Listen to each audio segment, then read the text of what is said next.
Hi, everyone, and welcome to the How to Sound Effects Show, where we talk about everything sounds, effects, and techniques for creating awesome sound design. My name is David, and today we have an awesome guest on the show. Just a little bit about him here. So he's worked on various games, racing games, actually, including NASCAR Heat 4, the F1 Series games for 15 plus years in a row, if I'm not mistaken. He's worked as a sound designer, lead sound designer, group lead sound designer, and even composer.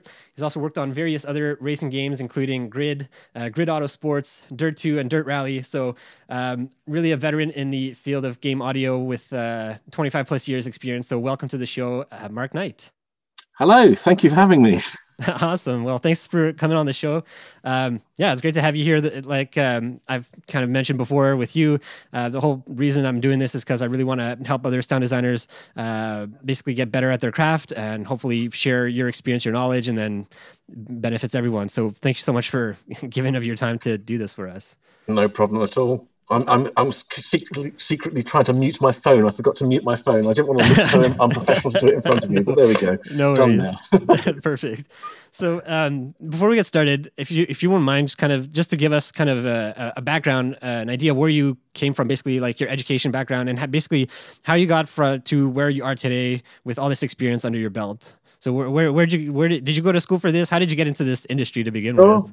Yeah, so I left college back in 1991. That would have been now, with the aim of going to university to go and do a music technology degree. There were only two in the UK at the time. One at University of Surrey, which required me to have A grades in maths, music, and physics. And then there was also another course up in Birmingham, Manchester. So obviously that was the one I went for because there was no way I was going to get an A in maths. Went up there, took my violin, put pickups on my violin, took guitar pedals and played. And I gave them a cassette of music that I'd written on my Atari ST computer with the rolling synths and that. And the feedback that I got from them was that classically trained violinists couldn't deal with music technology, so they turned me down. I've been working in the demo scene for a bit of fun for years on the Commodore Amiga, writing silly little tunes and things. So I sent floppy disks off to as many games developers as I could find the addresses for back then. And of course, don't forget, we didn't have the internet. So it was all kind of magazines and phone directories. And then the day that I was filling out my application form for management training at a local supermarket, I got a phone call from Mindscape, who are a reasonably local developer, asking me if I'd be up for converting the PC music from Wing Commander onto the Commodore Amiga platform. And of course, as a 19-year-old desperate to get into games, it was an emphatic yes. And then it kind of moved on from there, and I've been doing it ever since. Oh, cool. Awesome. Thanks for sharing that. So, obviously, the bulk of your experience, or at least for the past, I guess, 10, 15, 20 years or something, has been on recording and doing car games. Is that right? Sure. Like racing games and stuff like that? Yeah. Yep. So I was hoping to kind of dive a bit deeper into that, because that's kind of well, I don't know if it's a niche thing, but it's definitely, I don't have any experience in that. So I would love to learn from you and what you can say. So it is pretty niche, I think. Yes. Is it? Yeah. Okay. Awesome. So when you're approached to do a project like this, and I don't know who you're working with, either the director, audio director, or whoever it is, and they approach you, they say, okay, we need sounds for this game, for this particular car. Let's say it's even a specific model that they pick out for you. Where do you start from there? Like, what do you do? Yeah, it's a difficult one. And I mean, luckily, both when I was at Codemasters and when I've been working freelance, a lot of the companies that you work for who have licensing for these vehicles have a way in to the manufacturers or whatever to get you the access to the vehicle. But it can be very, very difficult. Even with the contacts, some vehicles can be really, really rare, and therefore also extremely valuable. Some never come out of a garage. They kind of bought as a collector's item and then never used for what their purpose always was. But yeah, normally, I mean, for the big boys, the EAs and the Microsofts of this world, you will have people who have a specific role in sourcing the vehicles for you. So they end up sending you a mail saying, right, be here at this time, and this is who you're talking to, and that's it, sorted. For the lesser companies, then yes, you need to do a lot more groundwork yourself, and a lot of the time that could well be using internet forums that you often find. Like, for example, I drive an Impreza WRX, and there are fan forums and groups and whatever that you can join, and you get to know people, and you will find people who have the vehicles that you want to record. And then normally it's a case of having a big checkbook that you can slip them some money, unless they're a real enthusiast. You do find some people who will offer their time and their vehicles for nothing, simply because they want you to get the car sounding right in the game. You know, for them, the appeal is making sure that it's as authentic as possible. Right. Well, that's actually interesting. I was going to lead to my next question, which is like, when you're doing the game, are you leaning more towards realism and keeping the fidelity of the sound of whatever car you're recording, or is there also like a cinematic aspect to it where you might make like rev it up or like add extra beef to it or whatever? Like, how do you balance that? Depends on the game. Yeah, it does depend on the game. Pretty much whether you're going down the route of a simulator or whether you're going down the route of an arcade game. So you'll find like the Need for Speed games, which are kind of a bit more arcadey than simulation. That's kind of like turning the sound up to 11. So everything sounds correct. You know, a Subaru will sound like a Subaru and a Skyline will sound like a Skyline. However, they will have worked on the processing to beef up the harmonics, and often you might find that they're mixing other engine sounds into things to kind of improve the overall sound of the car. For simulation, then I'm much more up for the sort of like the au naturel approach, especially on a title that I'm working at the moment, which is an indie title called Beam NG. And that's very much kind of placing the driver, as it were, in showroom type cars, which are unmodified. Therefore, actually, a lot of them sound quite boring. But the point is that we're trying to simulate what things sound like in real life. So yeah, it very much, whether it's a sim or whether it's an arcade game, and you do have different approaches to doing either of those. Okay. So once you do have like a meeting set up or whatever, you have your car picked out and you're going to go record it. Like, how do you record it? So like for me, I have no experience in recording cars. Like the most I have is I have like my Zoom H6 and I'm at my street and I just like pointing it at cars that drive by, you know, that's about as much as I have. And I would assume for most people watching this, that's probably as much as they have. Like I know some people will go and gear up their vehicle and then like put stuff in the motor and then they'll have a boom pole and like stick it out the window. But how do you actually go about recording sounds for the car? Sure. There's two main approaches, and it very much depends on how you intend to play the sounds back in game. So the two main ways of playing back car sounds in game are either using a loop model where you have static loops at different RPMs, or you use a granular system where you would record a sweep, so the car accelerating and decelerating. If you're going to go for a loop system, you're more likely to be doing that using a rolling road. So the car won't be moving, but the wheels will be, and the wheels are on rollers. So you can drive at 50, 60, 70 mile an hour, but the car actually isn't moving. And that gives you the ability then to obviously multi-mic around the car using mic stands and using distance to help the sound grow.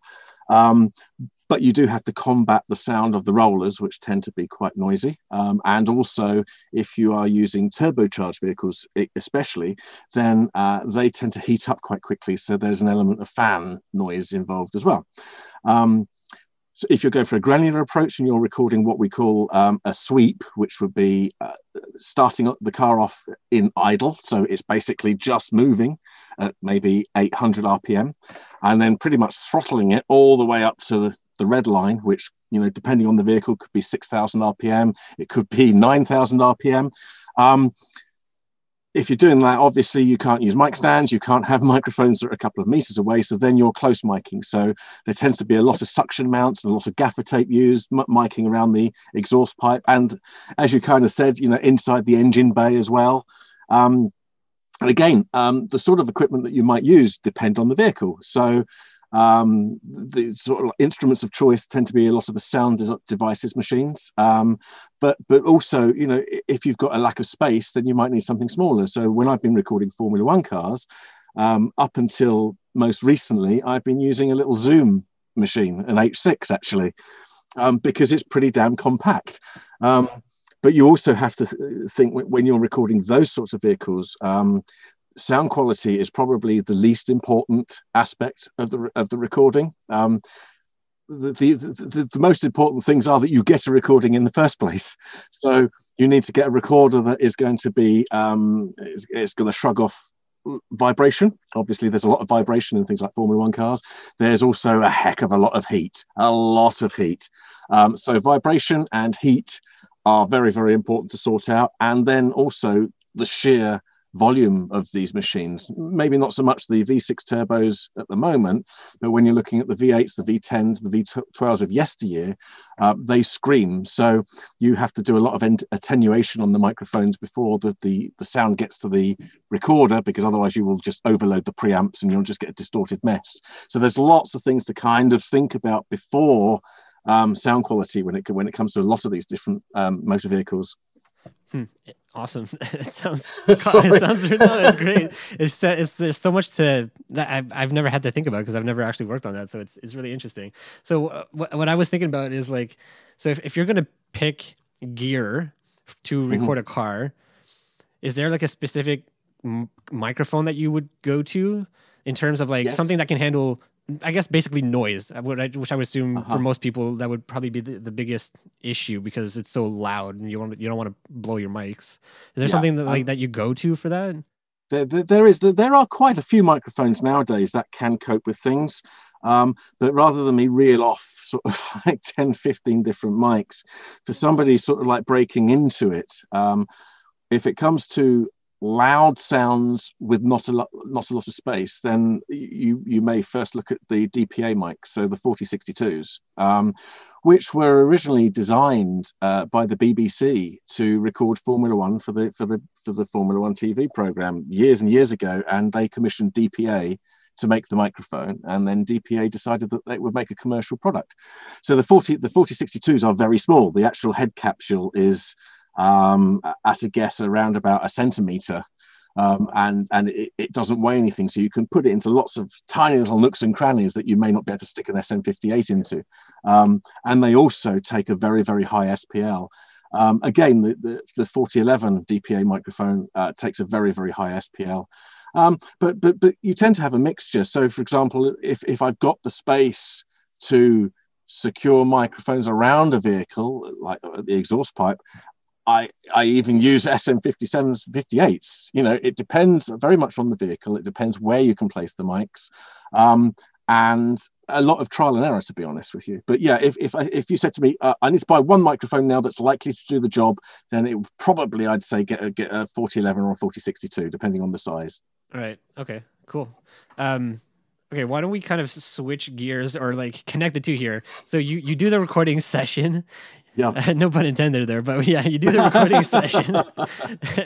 And then, so you have your sounds, but in terms of designing, is there much, like, basically, maybe you can just give us an overview of basically what you would do, or what your, I don't know, maybe you can pick a specific game and say, like, on this game, this is what I had to do for this design of whatever sound. But if you're, let's say you're recording a Formula One car, is there designing that goes into that sound, or is it mostly editing, removing noise? Like, what does that look like? There's both, really, and let's take Formula One as the example then. So we know that it's going to be using a granular system. So straight away, the work that you would do with the source recording is different to what you would do if it was a loop-based system. So we are dealing with the sound of the car accelerating and the sound of the car decelerating. With an F1 car, the other thing I didn't mention to you is that whereas I mentioned the sound of the rollers, if you're recording on a rolling road, obviously if you're recording on track, you've got two other issues. You've got the issue of wind buffeting, and you've got the issue of tire noise or surface noise. Luckily, with an F1 car, that doesn't tend to be too much of a problem for a couple of reasons. The surface noise just isn't a reason, because the engine's too loud. And you tend not to get a lot of wind buffeting problems, because if you're doing an officially sanctioned F1 recording, health and safety will not allow you to have anything attached to the car externally. So everything is built inside the car.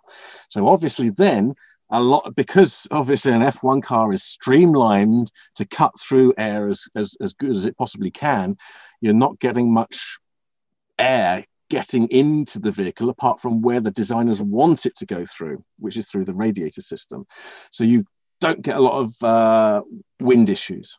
So that at least saves the problem of having to clean up the recordings too much. So you do tend to get quite a pure recording from F1 cars if you've done it correctly. However, there's still work to be done just to kind of beef it up a little bit. They do tend to sound very flat. Just like, for example, if you're doing some Foley work and you're recording impact sounds, so let's say you're hitting a crash helmet with a baseball bat. If you do that in a Foley studio, you basically get a recording of clicks. You know, it's not until you maximize the hell out of it, like, you know, about minus 30 dBs on your ultra maximizer, that suddenly you hear all the detail. And it's kind of like the same sort of thing with the engine sounds. You have got to beef things up. There will be a little bit of judicious EQing, obviously with sweeps. As the pitches are always rising or falling, then we tend to do spectral editing a lot more. So that could be spectral layers, or it could be using isotope RX.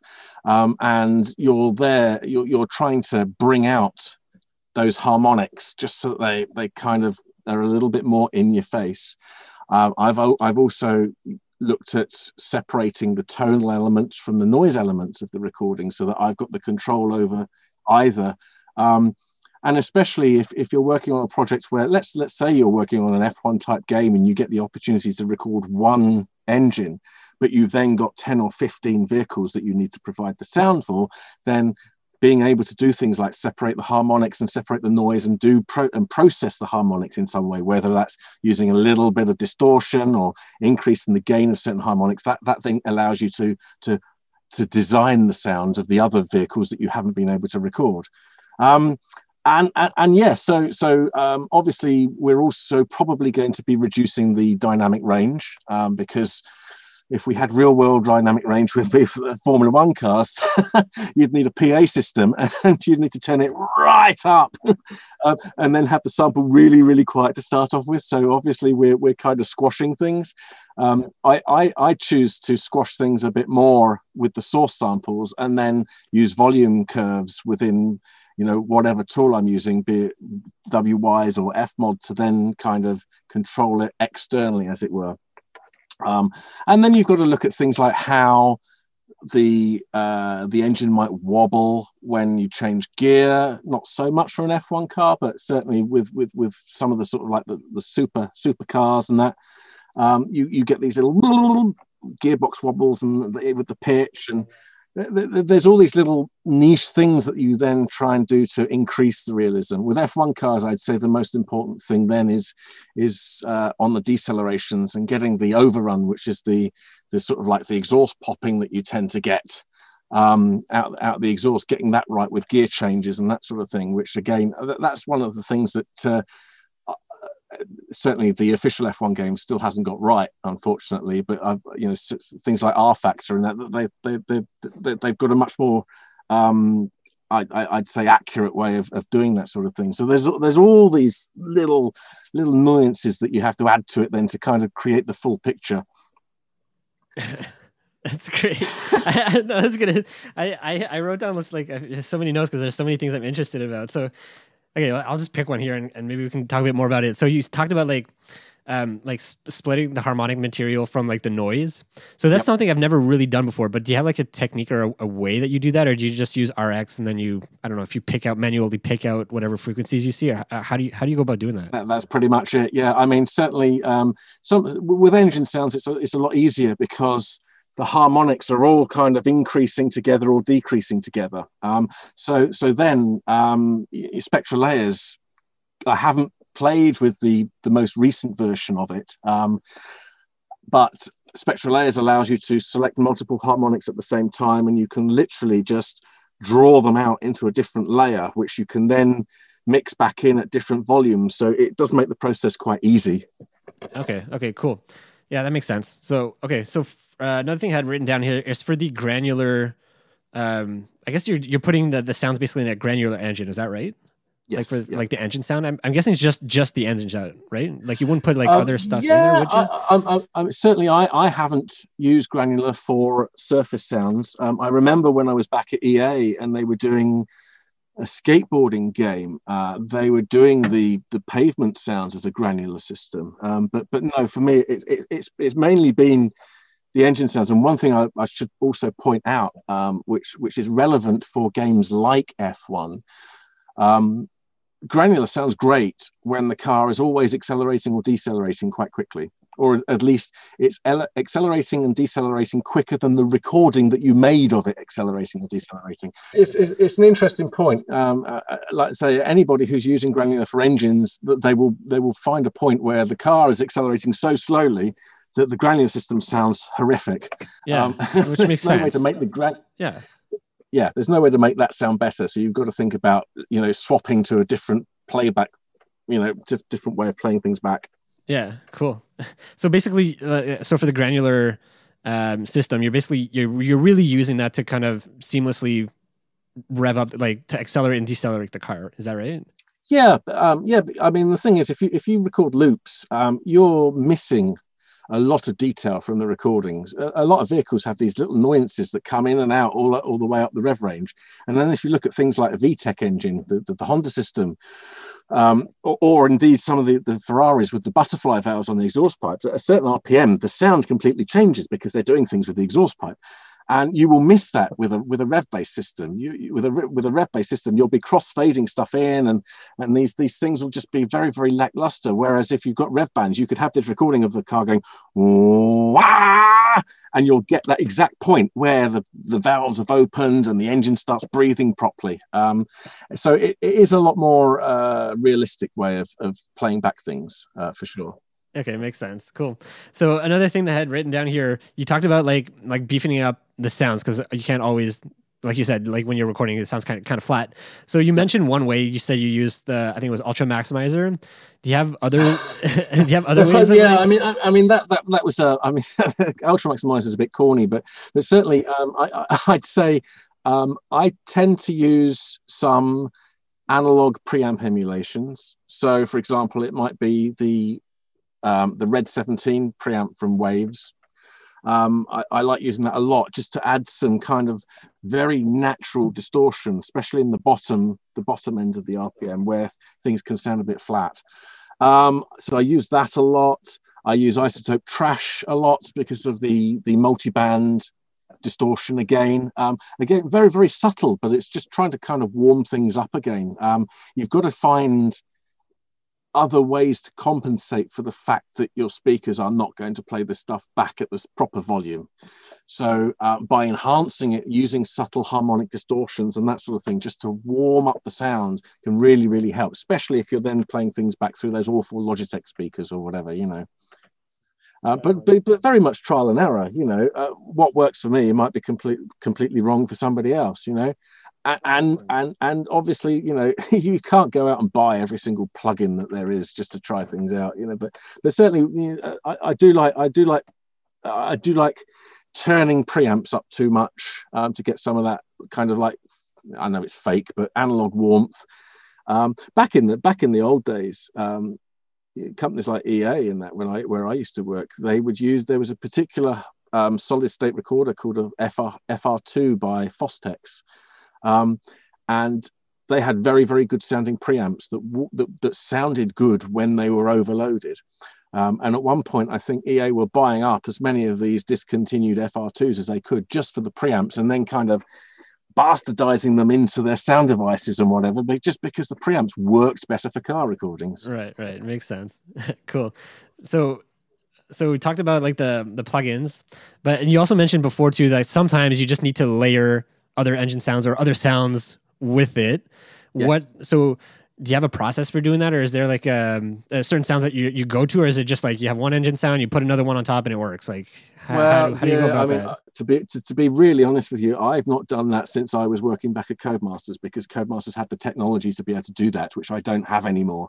But yes, if you were able to record a load of different vehicles, different engine configurations, V6s, V8s, V10s, whatever, and then you had tools which would then analyze them and save them out in their own format, then obviously that tool, you'd probably be able to then say, right, I want to mix these two together and listen to, you know, to the results of mixing those things together. So that's really more down to the tech that you've got allowing you to work as a sound designer. There isn't anything that I'm aware of off the shelf that would allow you to do the same sort of thing. So that's basically a case of, you know, striking up a good relationship with your audio programmer, plus, you know, the producer who's going to sign off on the budget, and spending some time doing some R&D to see what you can come up with. Makes sense. So would you say that most of your, I don't know, designing or whatever would be inside of the game engine if you're doing something like layering like this? Or even if you're doing plugins, would it be in the side of the game engine, or would you test it out in your DAW or whatever software before? Yeah, I mean, it depends on again, it really depends on how your tools are, but I would imagine that a lot of the stuff is done outside of the game. I mean, you know, we're going back to sort of like PS2, PS3, maybe PS4, but I think even with PS4 and Xbone, you're not necessarily going to have the kind of clock cycles available for audio to do all that sort of thing on the fly. So I would imagine a lot of it is done externally. I mean, if you can do it all externally and save it all out as generic WAVs or generic loops, and obviously you can use WYs or Fmod to then mix things together. But it's having that tech in the first place, I'd say. Which that's the you know, for me it's kind of disappointing not to have that tech anymore, but you know, that's the way things go. Right, of course, you work with what you have, right?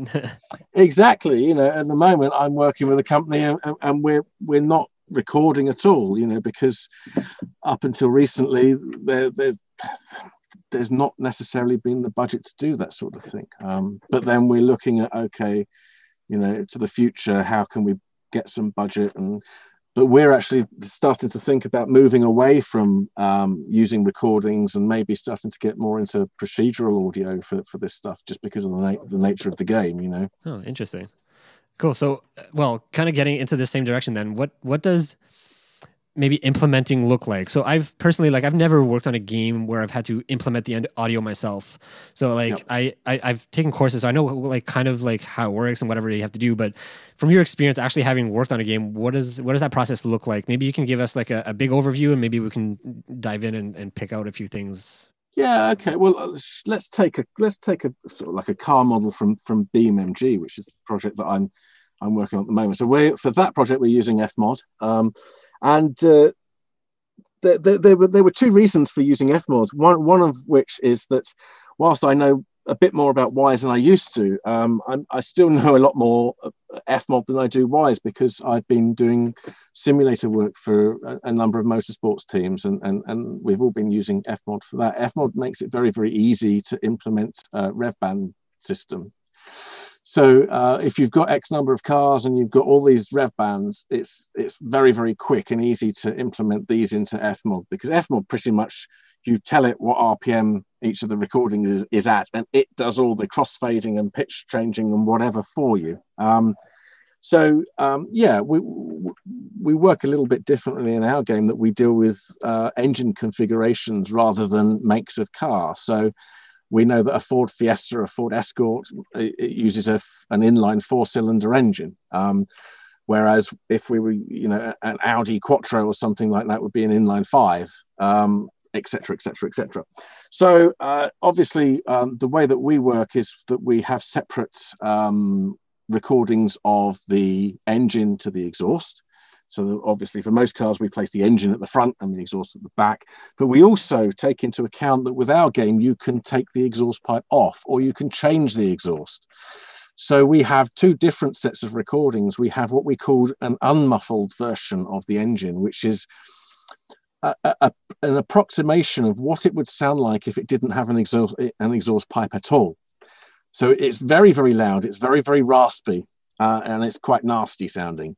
And then we can mix in real time the ratio of unmuffled to muffled exhaust pipes. So if you decide to upgrade your car with turbochargers, different ECUs, and of course different exhaust pipes, then we can change the sounds by changing this mix.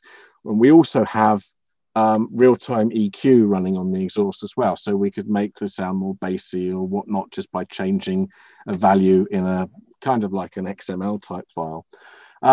So Fmod has got the rev bands, the engines and the exhausts, and the muffled and the unmuffled, and that's one part of it.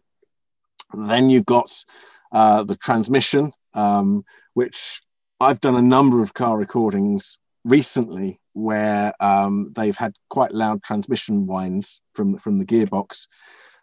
So that's been quite simple to implement, including rattles, and gearboxes are very nasty sounding things. Even an F1 gearbox, which costs tens of thousands of pounds, if you mic one of those up very, very closely, it sounds like it's broken. There's all this rattling and just nastiness inside it, and we've tried to simulate some of that in the game. We've also got aspiration. So many cars these days are turbocharged. Even horrible little cars are turbocharged because they're overall a more efficient engine. So, a lot of modern cars now do have some kind of turbocharging going on. So we have a turbocharged system where you've got the sound of the air being sucked in, you've got the sound of the spindle of the turbo spinning around, and then you've got every boy racer's fanboy sound, which is the blow-off valves or the dump valves, which they basically let air out of the system when you let off the throttle, so that the pressure doesn't build up inside and damage the engine. And you can get these aftermarket things which give you and all sorts of strange noises. So you've got that. We've got superchargers, which supercharger system is quite basic from an audio point of view because it goes up and down in RPM along with the engine. So there's not that much difference between the two. And then you look at suspension, which, BeamNG is a very, very physics-based game. So whereas traditional sound design for racing games involves quite a lot of hackery, because what you're creating the sound for hasn't been modeled in the code. So you might have an audio representation of a turbocharger system because the game doesn't actually know what a turbocharger is. Beam's different. Beam, pretty much you need the physics system to be able to play everything back, which led me to an interesting situation when it came to the sounds of suspension. Because up until I worked on this game, all of my suspension sounds were one-shot sounds, which were triggered based on an impulse value of how hard the suspension was compressing or decompressing, which kind of makes sense. But in Beam, it's the opposite. Our suspension sounds are all loops. So they are continuously playing, but they are silent. And then the physics system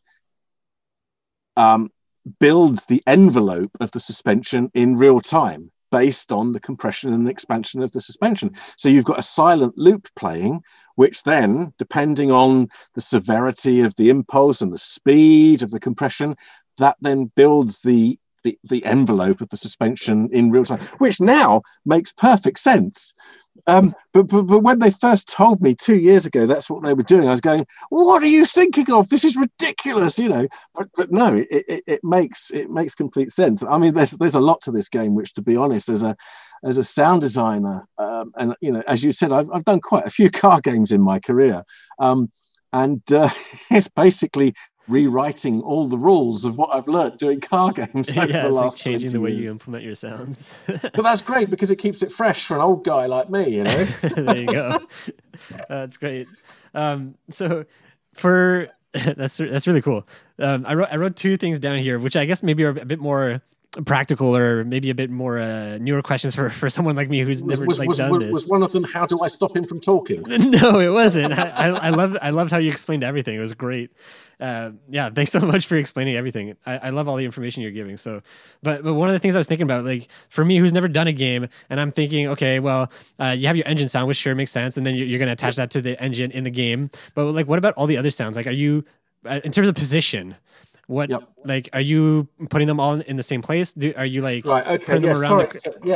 I suppose there's a few things I didn't explain to you. If the other thing, obviously, that you've got to think about, as well as positioning, I'll address this first, and then the positioning, is that it's all very well putting sounds into Fmod and playing them and stopping them, but you need to be able to control them, and that's where the RTPCs come in, or the real-time parameter controllers. So for a car engine, there's quite a few. You've got something called, well, we call it load. Other people call it different things, but basically it's the difference between having your foot on the throttle and off the throttle. So is the engine working? Is the engine not working? Because that involves that's how we change between the acceleration sounds and the deceleration sounds. If you don't have your foot on the throttle, you can expect the engine isn't working hard. So therefore we play the lesser sounds, the quieter sounds. Obviously there's an RPM as well. So that's the one that's doing the pitch. And then we've got the muffling RTPC, which is done in real time, dependent on what's going on with the exhaust pipe. So you've got all that sort of stuff going on. And in terms of placement, then you're working, certainly for us, again, because of the way the game is very, very physics based,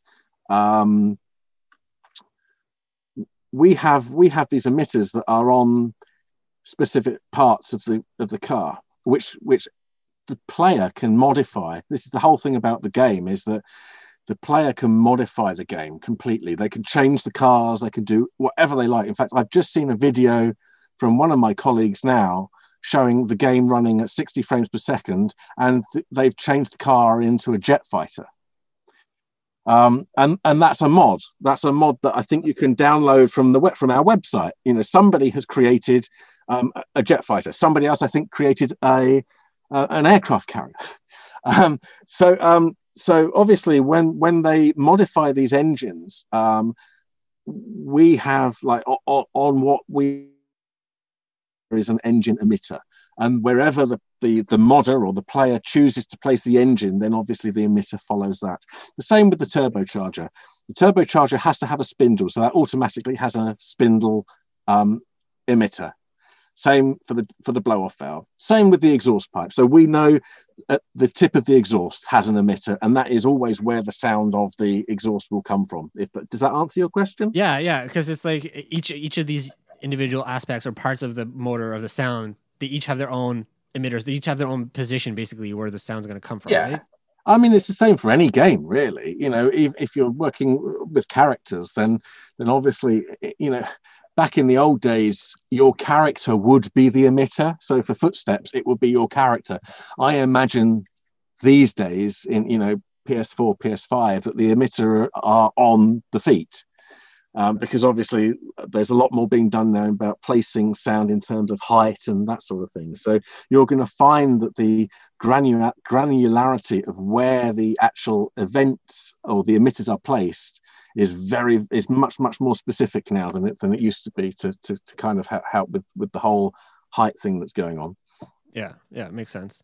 Okay, great. Well, I don't want to keep you too much longer. I think we're already at our time right now. So I'm fine. I'm fine. If you're fine, I'm fine. Yeah, I'm good. I mean, I can check. I had a few more questions, but they'd be like, yeah, sure. If you're okay, I'll ask a few more and we'll close it up. Okay, yep. Sure. Sounds good. So these are kind of more, I guess, overview questions or about your career, I guess you would say. So for people who are watching this, probably most of them are going to be newcomers to video game sound design or just game audio in general. So what would you say is like one of your most important skills that you have learned as part of your career to help you either create sound design or just to get into the industry? Yeah, and the getting into the industry question is actually one that I find very, very difficult to answer. In fact, I find that impossible to answer because it was so different. When was it? 28 years ago. Like I say, I mean, when I applied for jobs in the games industry, there were probably 10, 15 people in the whole country doing the job. And there weren't many jobs, of course, but there also weren't many people doing it. And it was a lot more, in a lot of ways, it was a lot more technical back then because of the limitations. You know, working on a Commodore Amiga, which has 4 sound channels, and you probably had a maximum of 200 kilobytes of memory for your samples.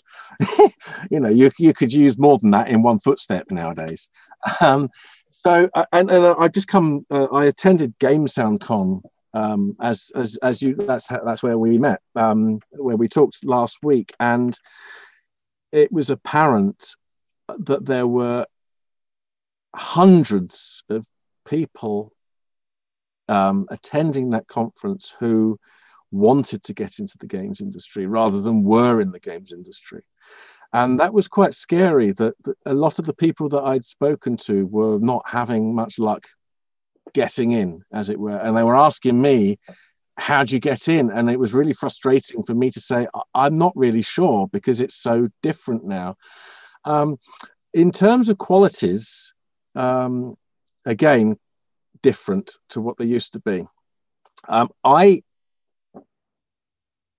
worry sometimes that middleware makes things too easy for people, because it does it all for you, and it stops you kind of thinking for yourself and experimenting for yourself about how you might go about things. So I like sound designers who have their own creative mind towards problem solving, and kind of looking at different ways of creating sound or implementing sound. So, for example, I use Native Instruments Reactor a lot to try and solve a problem.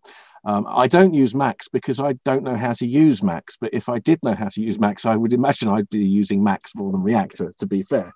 But I love the way that you can kind of pretty much do anything in Reactor. And to be fair, if you can't do something in Reactor, then you can't necessarily expect somebody else to be able to program something to do what Reactor can't do for you, if that makes sense.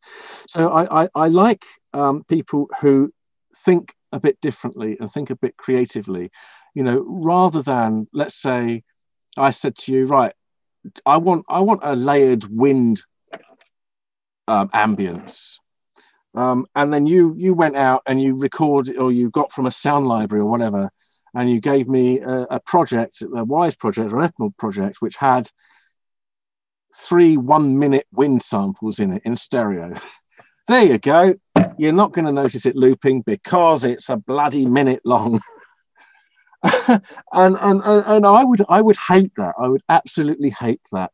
I would then challenge you to say, right, okay, I want you to do that again, but I don't want you to use more than, I don't know, let's say 6 seconds for each sample, but I don't want to hear them loop. So I want you to think about how you're going to make it not sound like it's going to loop. And then you'll go back and then you'll start cutting things up and re-looping them and sequencing it all together. And for me, it's all about kind of not taking the easy route for anything. Take the exciting, the interesting route that makes things a little bit more enjoyable. Because there's nothing to say that you're going to have those resources. If you use 3 minutes of RAM for a wind, exactly.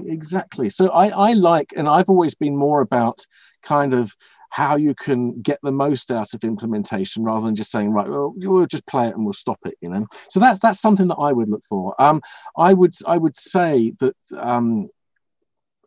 It used to be the case of saying, right, well, if you got a job in QA in the testing department, then that's your route into the company. And certainly, I know some people who have gone that route. Some good people and some not so good people. But I don't know if that's the case anymore. It looks to me like there are much more opportunities in the indie scene than in the AAA scene. The problem is, and I'm noticing this now because I'm freelance, I'm not working for any company. So everybody out there is now my competition.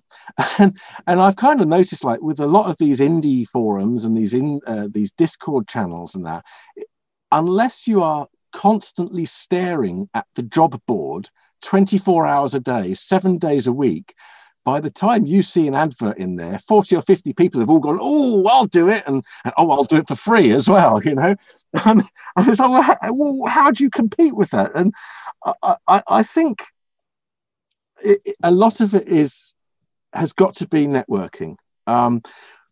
Pretty much all of the work that I've had, and of course, I'm now freelance, having spent 25 odd years working at companies, getting to know people, and they either hate me or they hate me. And then there'll be a few people who don't hate me, who might actually like me. And they're the ones that, since I've gone freelance, that have pretty much all the work that I've got has been through them in some shape or form. Either they want me directly to do some work, or they've heard of some work going and they've recommended me. I've not managed to get any work yet by, in inverted commas, cold calling anybody and saying, I'm here, I can do this stuff. And you know, I can say, hey, I did the music to Dungeon Keeper 2. And unfortunately, if you're 20 years old, you probably don't even know what Dungeon Keeper 2 is, which is really, really frustrating, because that's what I've kind of noticed with the industry now is, you know, I did quite a bit of music writing back in the 90s on some what were considered AAA games, you know, the Dungeon Keeper 2s and the Populuses and Duke Nukem, Total Meltdown and that. And nobody knows who I am. Whereas you've got the guys now, you've got the people sort of, you know, the Horizon Zero Dawn, and it's these 5 or 6 people who are always talked about. You know, just like in film, you've got John Williams, you've got Hans Zimmer, you've got, you know, Goldsmith, you've got a few, and then there's everybody else going, yeah, but there's me as well. So I kind of like to say, well, don't expect anything, even if you've had some pretty good titles in your CV. Don't expect that to help you whatsoever. So yeah, getting to know people, and that could be through doing game jams. It could be going to the Game SoundCon, which is the first one that I've ever been to, because frankly, most of them are too expensive.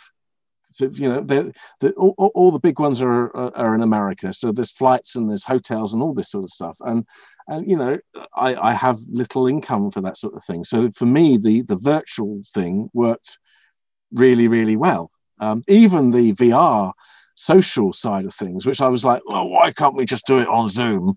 But actually it did kind of work, because it was a little bit like as if you really were walking around. You had to walk up to somebody and go, yeah, exactly. Hi. You have to get past that awkward moment where people are talking and you just come up. Yeah. And I think the forum worked well. You know, a lot of the forums on the internet are a nightmare, because there's hundreds and hundreds and hundreds of people who you don't know, who also, to be fair, have little respect for anybody else than themselves. They see the platforms as a way to try and talk about themselves, whereas Game SoundCon didn't feel like that.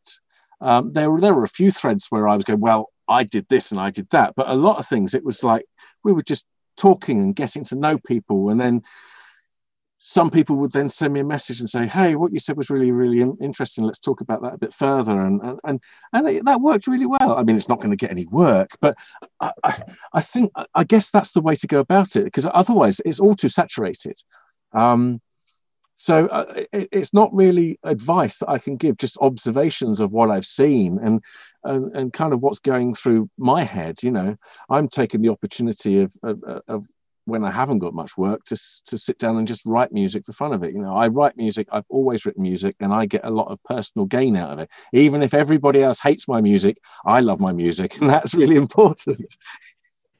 No, but it's great. It's great to get your perspective, because I think it's really valuable, because not only was it like, sure, maybe it was different, you know, 20 whatever years ago, but you're able to see how it's changed over time, and you're able to see what it is like now compared to other people who are just getting in. They don't have that experience, so they don't have that hindsight to be able to see, like, well, how do you get into games industry, and the importance of being able to, you know, network and talk to people and those kinds of skills. So no, it's great that you share that. That's it. Yeah, I think very much like, before I started out in games, as part of this demo scene thing I was telling you about, where like-minded individuals got together to show off capabilities of machines. Back then it was 8-bit and 16-bit machines, but that hasn't really changed. And that's how I that's how I learnt my trade. I'd come home from school, I'd get my computer and I'd plug it into the television. I'd put a cassette into the cassette recorder, and I would load a music program or whatever. And just like if you download Fmod or Wise or whatever, and Unity and blah, blah, blah, blah, you could sit there and you can start teaching yourself. But the key aspect, I think, is to actually get to know people. Because the whole cold calling. I often do a search on Twitter for composer wanted, and there's one guy who comes up nearly every single day, and he pounces, and anybody who posts about their game, he pounces on them, and he comes up with some pointless drivel about, oh wow, the color of your stars is amazing. Oh, if you want any sound effects or music, by the way, this is what I did. I thought, oh my god, it's so. I'm sorry, but it's so false and it's so brown nosy, and I don't like it at all. Yeah, it's really being able to give what can you? Well, it's not. I guess it's this idea that it's almost like this desperation. Like you give off this desperation, like, oh, yes, I really need this or whatever, instead of actually helping people or serving other people or whatever, or just talking to them and seeing what they're doing or whatever, And, I mean, for me, and I'm not everybody, and some people will do whatever work they can to pay the bills. I'm the sort of person that needs to get some personal satisfaction out of it and some enjoyment out of it. So the projects that I choose to work on are projects that I want to work on, as well as the fact that I do need to get paid and I need to pay the bills, and I've got children and divorces and whatever to pay for, but I couldn't just do anything. I want to enjoy what I'm doing. I want to love what I'm doing, and therefore I like to think that the quality of my work is certainly for music composition, which whenever I've written music, it's always come from the heart. It doesn't necessarily come from the brain. I've got to love it. And so if I've given a project which I just cannot kind of link with, then I know that I'm not going to do a very good job with it, And like I say, not everybody's like that. But I think you'll find a lot of good people are like that, and that's why they kind of narrow their market. But when they do, when that job comes up, they'll pour heart and soul into it, Yeah, exactly. I kind of connect with what you're saying, because I feel like I do the same thing. Like I don't want to just get any job or work on any game or whatever. I really want to believe in the game and actually love the game and love what I'm doing for the game, and not just do whatever work you can for what you said. So yeah. I think that's really great. And part of that may come from building relationships with people. And then you actually, what you then fall in love with is the relationship that you have with those people. And then you work together as a team and come up with something together. I don't know. Like I say, the whole Discord and all this sort of stuff, I'm not feeling it. It's just, there's just too many people just jumping in there. And, and then you, like I say, I'm not going to be cheap, because I'm 47 years old. I've been doing games for 28 years, and I've got 2 kids and a divorce and whatnot to pay for. And there's people in, it's like I was talking to a friend of mine, and this is it. You see, a friend of mine who wasn't a friend before he asked me to do the music to a game that they're doing, which is kind of based on Populous, which I did back in the late 90s. And he's got in touch with me specifically because he wants my sound in his game. And he's great. And so without even thinking about it, I've called him my friend. And we haven't actually properly started working with each other yet. But he's a lovely person and we have really good chats. And he's also doing a few little side games at the moment to kind of get them out quickly because of the whole COVID thing and to do with how their income has been affected by it. And for those games, He's using a composer in Argentina who is charging him $25 per tune. Now, I kind of get it from his point of view, because he's up shit creek without a paddle in terms of money at the moment, and he needs to get these games out cheaply and quickly. But from my point of view, you know, how can you sustain a career when you've got that sort of competition? And that sort of competition is always going to be there. They're going to be shit, but they're going to be cheap. And unfortunately, some people will embrace that, but also some people will take advantage of it. And that's where I start to feel a bit uncomfortable, is that there are some people that have got the attitude of, well, I could afford to pay for decent money for music, but because he said he doesn't want any money for it, I'm not going to give him any. And I'm going to put even more of that in my pocket. So there's all these kind of horrible little swings and roundabouts with the whole money side of things. And I would just urge anybody not to cheapen yourself too much. You know, I'd also question if anybody who is writing music and charging $25 an hour and they're using Spitfire symphony orchestra libraries and cine samples is like, and how did you afford to buy those? Or are you using the pirate versions? You know, you can't. If you're a composer, there is no way you can write and produce good music at $25 a tune. It's just no, it's not possible. The amount of work that you would need to get to be able to pay those off would be well, exactly, you know, exactly. And it's not a cheap business. You know, you can be the best composer in the world, but if you've only got like a General MIDI sound set, you're not going to get the work. You know, you've got much better work being a shit composer and having really, really good libraries. Yeah, exactly. And if you're a good composer and you've got good libraries, then hey, that's what it's all about, you know. And I'd also say, in terms of advice, when it comes to composing, and again, this kind of steps again to kind of doing what you love to do. When it comes to composing style, don't try and be somebody else. You know, there's too many people, and this has been going on for years and years and years, but there's too many people all trying to be Hans Zimmer. And there are very few people who are actually going to be Hans Zimmer. So you can become a shit Hans Zimmer, but you're not necessarily going to be a good Hans Zimmer. So don't even try. So, like, for example, I steer away from the whole orchestral stuff. I've done some. I did the first Warhammer games in the 90s. And I did an Overlord game earlier this decade, about 2015. It was a terrible Overlord game. It was just another one of Codemaster's cash cows. But it was orchestral, and it was, you know, it was okay. But I struggle with it. And so what's the point? You know, I'm into electronic music. I love vintage sounding synths. I love sounds from the 70s. I don't like dance music. I don't like dubstep. You know, so but then I can also write really good ethnic music for some weird reason. It must be to do with melody. I love melodies, and I can't write music if there isn't a melody there. But don't bother trying to be someone or sound like someone that you're not. You know, work on your own style, work on your own techniques and your own cool, fun things. And some of that might well be listening to another composer and working out how they did a specific thing. Like, for example, I did that with Daft Punk in their, I don't know, 2012 album, the really expensive album that they brought out. There was one track where there was kind of like this sine wavy type sound that was being modulated by the snare drum.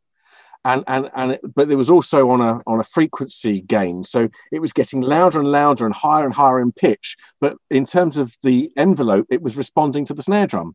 And so I then did the same thing in one of my tracks just to learn how they did it. And once you'd learned how they did that, then original ideas then come from that, if that makes sense. Yeah, and then you can make it your own, right? Do your own twist on it. Yeah, exactly. So there's nothing wrong with learning from other styles and other people's styles, but just don't try and copy it, because, you know, that's the trouble with it's a trouble with a lot of films these days, and I think it's a trouble with a lot of AAA games as well is that the music just starts to sound the same. You know, films is worse because we know that they're cutting the film to another soundtrack, and then they go into a composer and say, well, we've already cut the film to this soundtrack, so we need your soundtrack to kind of like be that soundtrack but not be that soundtrack. But you know, things like with John Williams and that, you can go and have a wee and you can sing so many of his different melodies. You could sing Star Wars and Superman and Jaws and whatever. They're memorable. But if I said to you, sing me the theme tune to Iron Man, you can't, because there isn't. And that's the trouble with a lot of this stuff, is that people aren't allowed to be original anymore. They've got to copy something else. And it just kind of just turns into this of music, which sounds good because the production's there and the libraries are there and they're using heaviosity damage and this, that, and the other. And but in terms of musical content, there's nothing for you to grab hold of and go, that's really good, I remember that. You know? Yeah, it's almost like it's all about like what do they know is going to sell, and then just trying to go for the money instead of actually trying to go for whatever will fit the game, or whatever will be like creative or artistic for the game or whatever else. But I mean, it's not everything, you know. I mean, Horizon Zero Dawn, it has got the most amazing soundtrack. It's awesome. And you find that a lot of the gems I find now are in the indie scene. I mean, Subnautica was an unexpected pleasure, the soundtrack for that, which is very much an electronic score, and it goes through ambient, electronica, techno, whatever, but it's really well done. And you wouldn't kind of expect it if you said, right, this is a game where you're underwater and this is the soundtrack, and you go, that doesn't make sense. But actually, when you hear the music in context of playing the game, it works really, really, really well, and it's quite unique. And I'd like to hear more of that sort of thing. Yeah, exactly. See more of that in the whole industry altogether. That'd be great. Awesome. Well, sorry, rant over. No, it's great. Thanks so much for sharing all your information, all your experience and perspective on these things. So, I think we'll wrap up it here. Like I told you before we started recording, I was going to shoot some fun rapid fire questions to you. This is where I answer in such a way that it makes me sound like I have no idea what I'm talking about. They'll be easy. I'll start easier, and this is just to end off the interview, just to have fun. So, all right, here we go. So, your favorite plugin for sound design? For sound design, Reactor. Awesome. How about your most used plugin? My most used plugin for sound design or for composing? Let's do both. Okay, for composing, my most used plugin would likely be Contact, I suppose, which is a pretty boring answer, to be honest with you. If it was a synth, then I would say my favorite plugin is, even now it's discontinued, is Cakewalk's Alchemy on PC. For sound design, I like the Sound Toys effect box thing, which again kind of opens up to all sorts of different effects, I suppose. But if I had to choose one, I love Eventide Black Hole. There you go, Black Hole. Love it. Sounds good. What is the strangest thing you've ever recorded that's made it into a game? The strangest thing I've ever recorded would be, oh goodness me, it was. There's too many, right?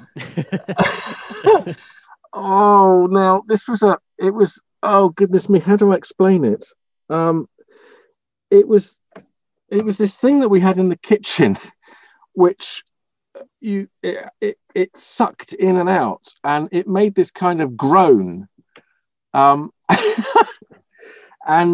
it looked like this sort of noise. And back in the day, I used that as part of an engine sound for an F1 car. Interesting. Back in sort of like 2001, and it made it into the game.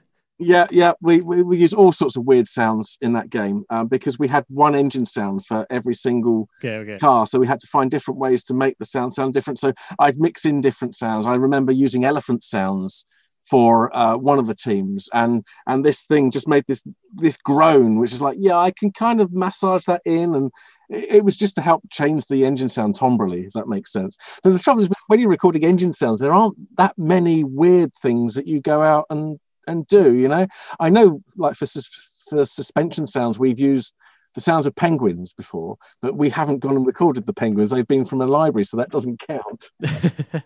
That's still interesting, though. All right. What is your favorite game that you've ever worked on? My favorite game that I've ever worked on would be Dungeon Keeper 2. And do you mind saying why? Because it was the sequel to Dungeon Keeper 1. Sorry, I was a real big fanboy before I got the job at Bullfrog. I was a massive Bullfrog fanboy. So Dungeon Keeper 1 for me was the best, I think. I'd say the best thing that had come out of Bullfrog. And so when I was there to work on Dungeon Keeper 2, I was immediately in love with it, no matter what it was going to be like, if that makes sense. Okay, fair enough. All right, well, I think that's it. Thanks so much for spending the time and sharing your knowledge and experience with everyone. So I'm sure everyone that's going to be watching this will appreciate it. You're welcome. So thanks so much. That is the worst answer. That's the worst answer ever. Why? Because it was a sequel to Dungeon Keeper 1. Oh, well, it's the truth. No, you're welcome. Yeah. That's been fun. There you go. All right. So if anybody wants to find more about you, your work, or just contact you, where can they reach out to you? Yep. Well, my website is www.sonicfuel.co.uk. So that's probably the best way to contact me in terms of email. mark@sonicfuel.co.uk is my email address. I'm happy to talk to people about whatever, you know. I've got some of my music is on Bandcamp at marktdknight.bandcamp.com.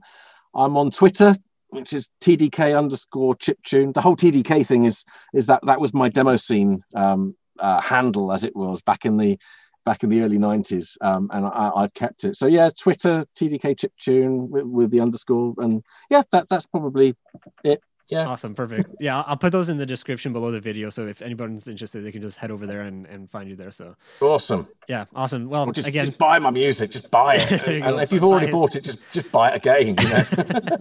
It all helps. Exactly. All right. Well, thanks so much again. Hi, everyone. Thanks so much for watching.